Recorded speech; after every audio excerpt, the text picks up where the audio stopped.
Let's see if we can get the record going here. We can. Well, I believe the clock says it's 7 o'clock. We don't have that many folks with us. Maybe they'll join in as we go. But I'll record this and post it. Good evening. This is MELS 603 intern session for the C10 section with Dr. Sumner and the C4 section with Dr. Talent. I hope that both of those received their notices. I sent them out again a few minutes ago. Welcome. I guess I'll start out with where you should be right now. You should be, this is the 5th week, as I said earlier. You should be finishing up the OMA this week so that you can start the skip. I'm going to cover the skip again tonight, all the tasks of the skip, and I'm going to talk about task stream briefly. So I'll just dive right in. When you get your OMA final evidence narrative, that's all 4 tasks put together, you will need to submit it in this shell for your Turnitin check. So if you'll go to OMA evaluation Dropbox, you'll see it says OMA final evidence narrative, and it has the Turnitin check symbol there. This is to make sure that everything is good enough in terms of your references before it goes to task stream. So if you put it in there, just drop it in this box. I'll get to it same day, and we'll get it moved on to task stream. It's much easier if we find, now if you go straight to task stream, I won't be too upset, but if there's a problem, it's a lot easier to fix it now than once it goes to task stream. I'll offer you that opportunity to come to the LAM intern shell and upload your final OMA for your Turnitin check. And all we're doing is making sure your references are cited correctly so that it doesn't look like you plagiarized somebody else's work. So that's the first thing. The second thing is the skip. You should be moving into the skip now. I'll go ahead and speak to the skip. Task 1, the biggest mistake that I see is folks don't read all the way through the opening prompt where it says they just see needs assessment, and they do one of 2 things.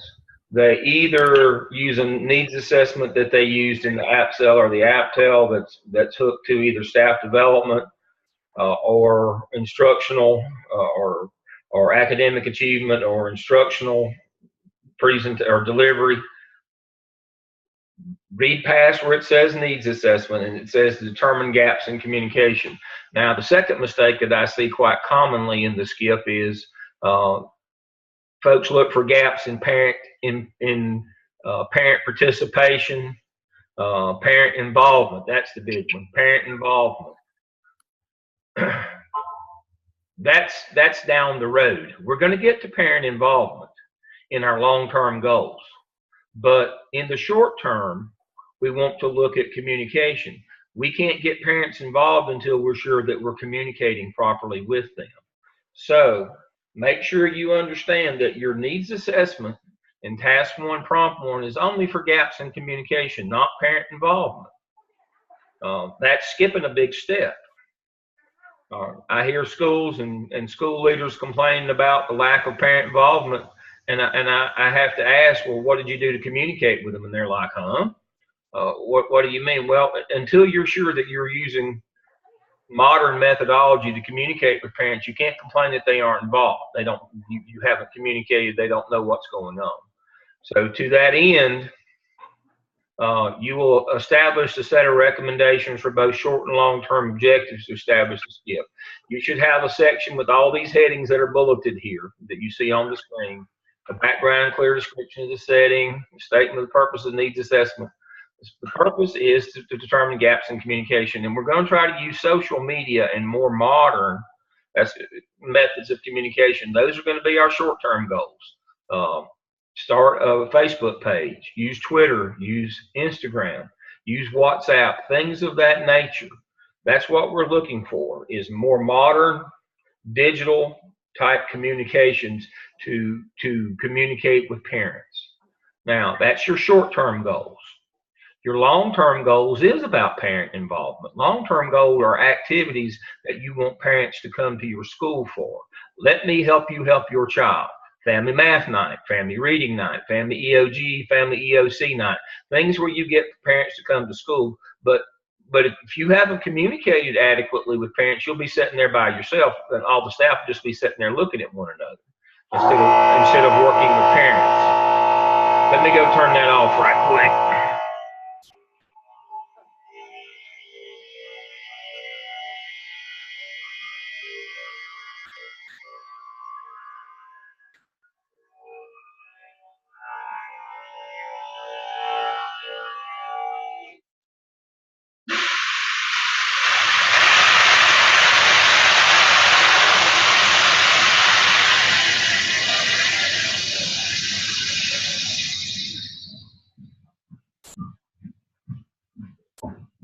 There we go. All right, sorry about that. All right. So short-term goals are communication methods. Long-term goals are activities where you're trying to get parent involvement. But the communication comes first. Don't get the cart before the horse. All right. So that's the first two set of recommendations that are going to become the heart of your marketing plan. Recommendations turn into specific activities, timeline, resources needed, formative assessment, summative assessment.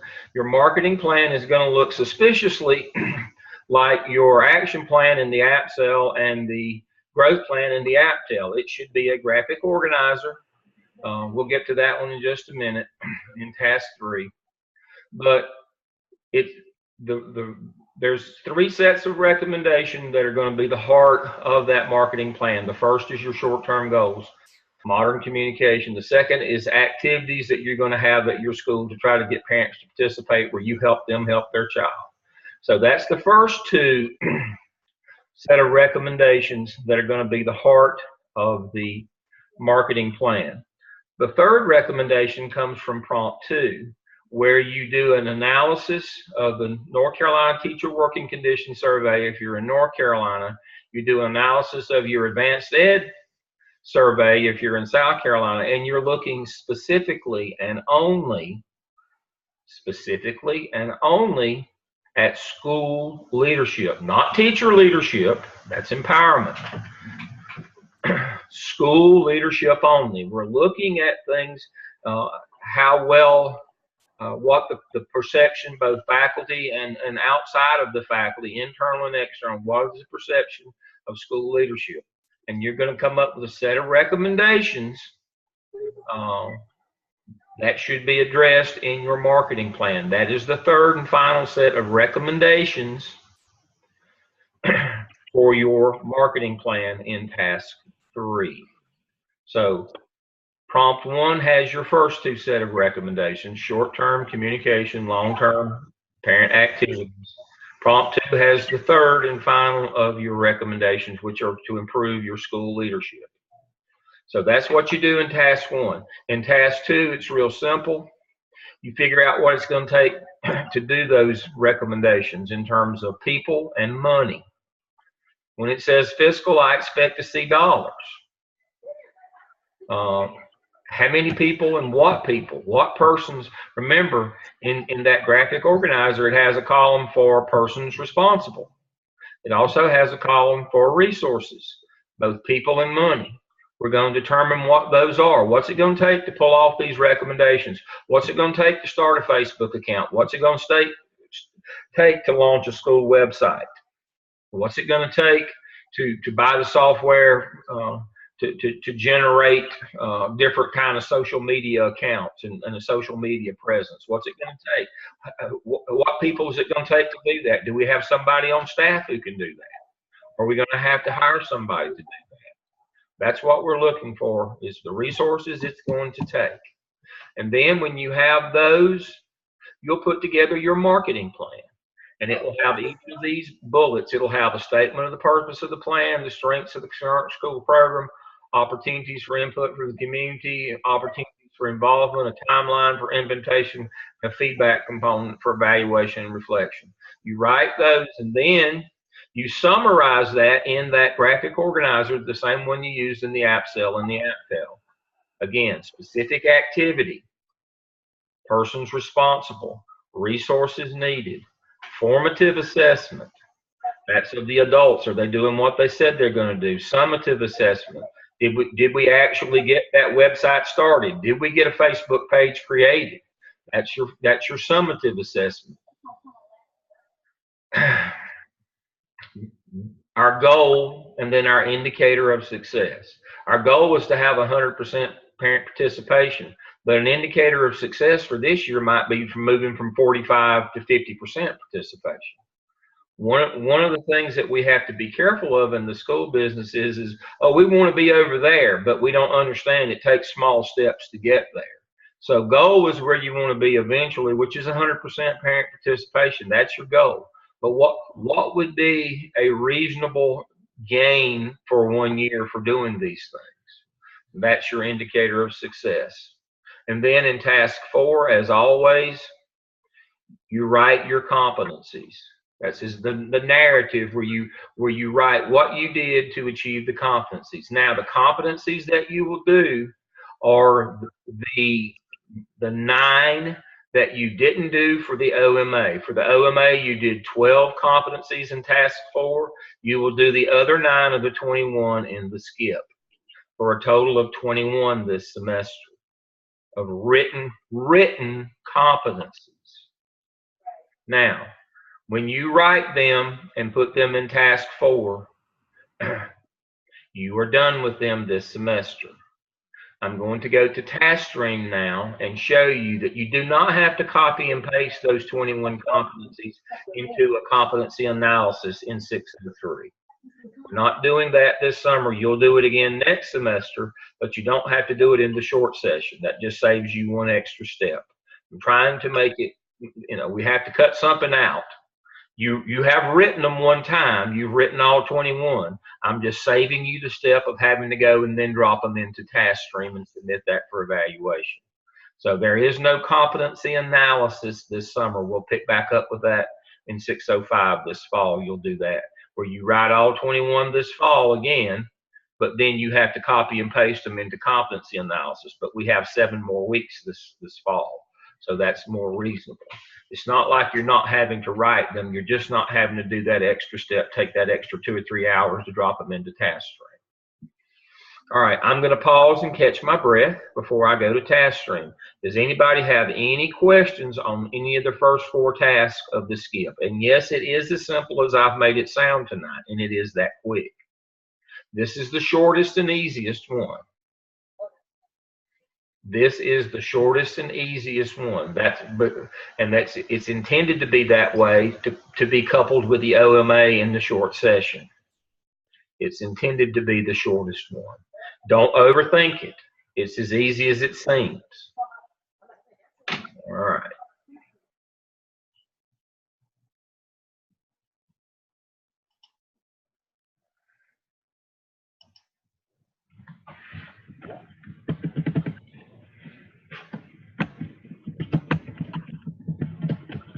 Hey, Dale. Hello. How you doing, Dr. Talent? I'm good. I see about all mine are there. We've got are with you tonight. We've got 16, so we're doing really good. Yeah. I was hoping that you and maybe Dr. Sumner could join us tonight so that you could give me a report on any of them I need to remediate, or anybody I need to have a special word with, or anything like that. I would have loaded task stream earlier, but sometimes it's a little wonky if I load it too soon. It times out on me. I told you before, this group is they're on the ball. They're on the ball. I know. Most of my comments for any I have to send back are that I just can't get something opened, or they forgot to include it, or you know. And they all know that if you have problems with them, you'll send them to me, and I get a few every now and then, and they're using my shell a good bit, and I'm commenting back and working with them. And so the main thing is I want to do enough to help them, but I don't want to be an extra burden or an extra loop to have to go through. Right. in 603, the coaching changes to as needed. And so when you need me, you know I'm always available, but I don't want to be there just to slow you down or provide an extra layer of things for you to have to do. And so I'm going to switch to author mode, and I'm going to do a fall add-on licensure. So as you can see, folks, as I was telling you, last semester you had to copy and paste all 20 of your one of your competency narratives into the competency analysis from APTEL Task 4 and APSEL Task 5. This semester you did them in OMA Task 4 and SCIP Task 4. However, you do not have to take the time to take them then to Task Stream. You will be done for them with them this semester. As you can see, you got to do that again next semester. But I took it out specifically for the summer because that was just an extra step. Now, you will submit the OMA and the SCIP this summer, and you will do Task 1 of the CAP. Everybody knows that. Don't submit it. We just want you to start working on it so that you can be ready to kick off the fall. The reason why you can't go any further than CAP Task 1 is you got to do some qualitative work in the CAP. Qualitative means interviews and observations. Let me say that again. Qualitative data is gathered by interviews and observations. You cannot do that in the summer session because school's out. That's why you stop at the end of CAP Task 1. We put back up in the fall. You've already done the analysis of your teacher working condition survey in Task 1 of the CAP. You know what your lowest items are. You can do a needs assessment on those via email, survey like SurveyMonkey or Google Docs. But then you have to do in Task 3, you have to do some qualitative work where you go out and ask people why these areas are low. Do you think these things that we've recommended to fix these problems will work? What ideas do you have for fixing things like time problems, like we don't have enough instructional time, or facility problems, or those from the 5 required areas? So that's why we stop at the end of CAP Task 1 and wait until school comes back in session, so that you can do your surveys, so that you can do your interviews and your observation. You'll do those as soon as school gets back in session. So you can do your OMA and SCIP in the summertime.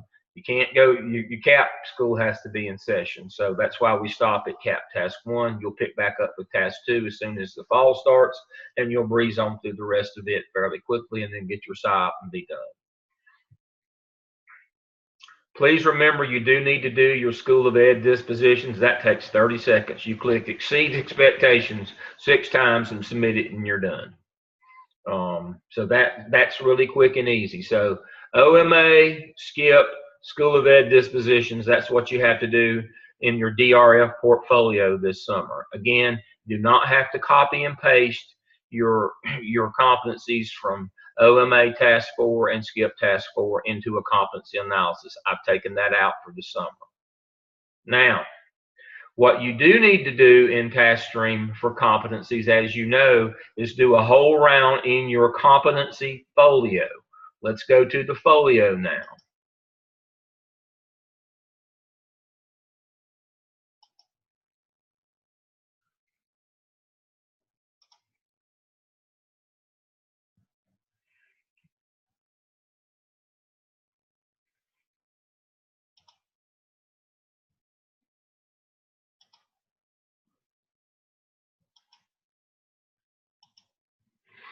All right, so if we go to our competency folio,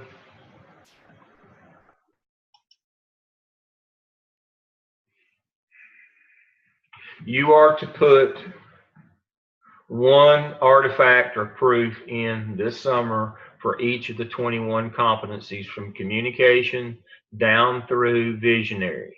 Please remember, you do not have to do digital learning competencies. I have integrated those in the first 21.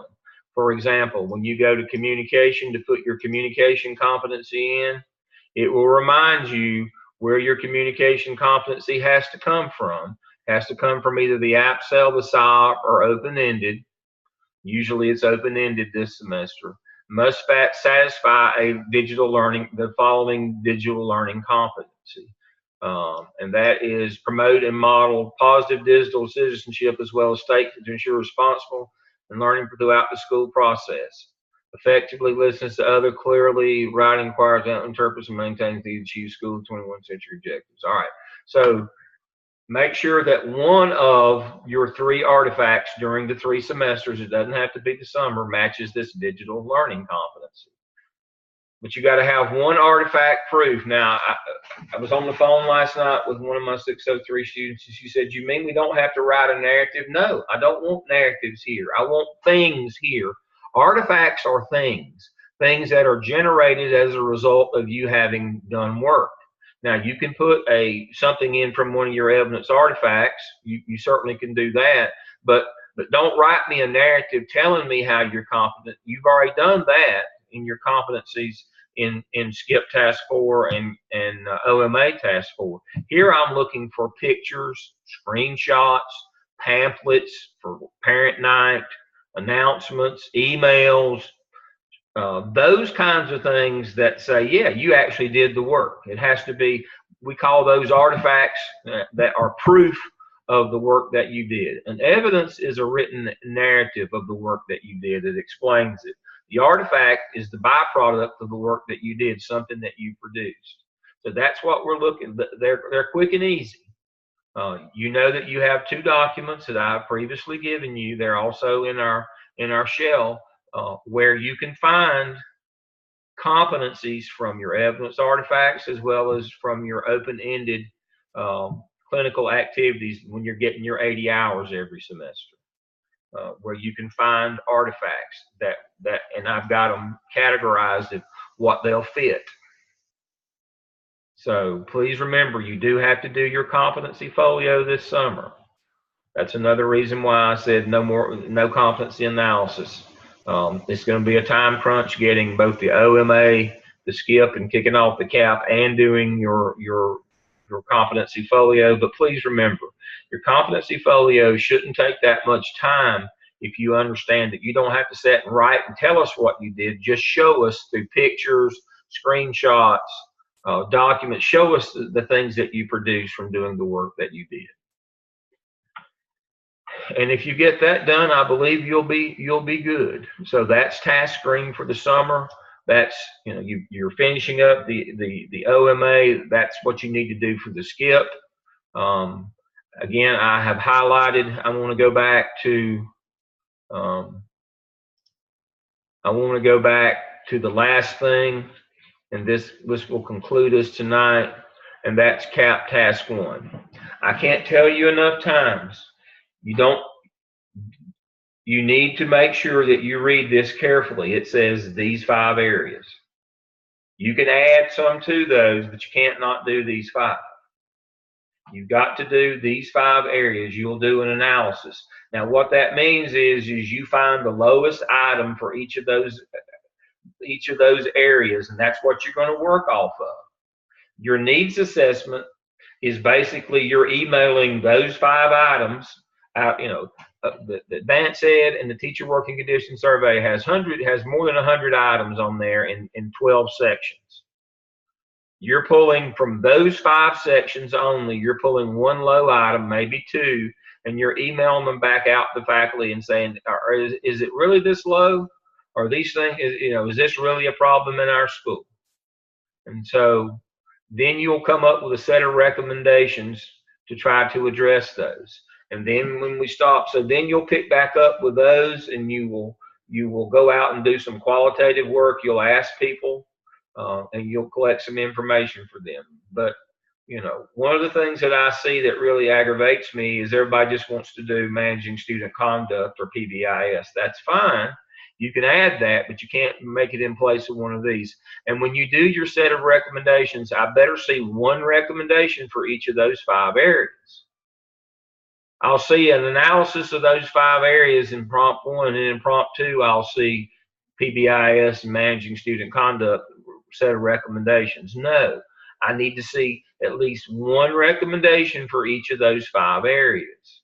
If you want to add some recommendation from other areas like managing student conduct, that's fine. But you can't not do the required ones. The ones you choose can't take the place of the required ones. So please remember that. You've got to do the required ones. And if you do that, you should be fine. And that'll kick you right into task 2, where you will collect qualitative data instruments to collect data. And so what you'll do, you've done your quantitative, and now you will do qualitative, collected through surveys, observations, and interviews, where you go out and ask people, why are these things low? What do you think would fix them? We've got a set of recommendations. Out of this set of recommendations, what should our specific activities be to address these low items on our teacher working condition survey or advanced ed survey? So you're doing the quantitative work is the actual survey results that is public information. Then you're going to do a follow-up survey, needs assessment, the same questions asked again, but there's only 5 or so of them that time. And then you're going to go out and do, once you come up with your recommendations, you're going to go out and do your qualitative work. That's why I said you have to stop after task 1. Unless you're a year-round school, you don't have anybody to go and ask. You can't just survey them again. You've got to do interviews and observations. So the big thing with the CAP is don't forget about the 5. I need to see the 5 every task all the way through these 5. When you come up with your recommendations in prompt 2, there should be 1 recommendation for each of those 5. You can add things, but you can't take away. All right? Well, that's all I have. I'm open for questions now or comments. I'm glad Dr. Talent's with us tonight. Let's see who else we got. Oh, yeah. We've got a good group tonight. Okay. Again, either group, Dr. Talent or Dr. Sumner, if you need help, even if they don't refer you to me, that's fine. You know, I'll answer emails. I'll take phone calls if you're having issues or problems. If you don't understand something, that's what I'm here for.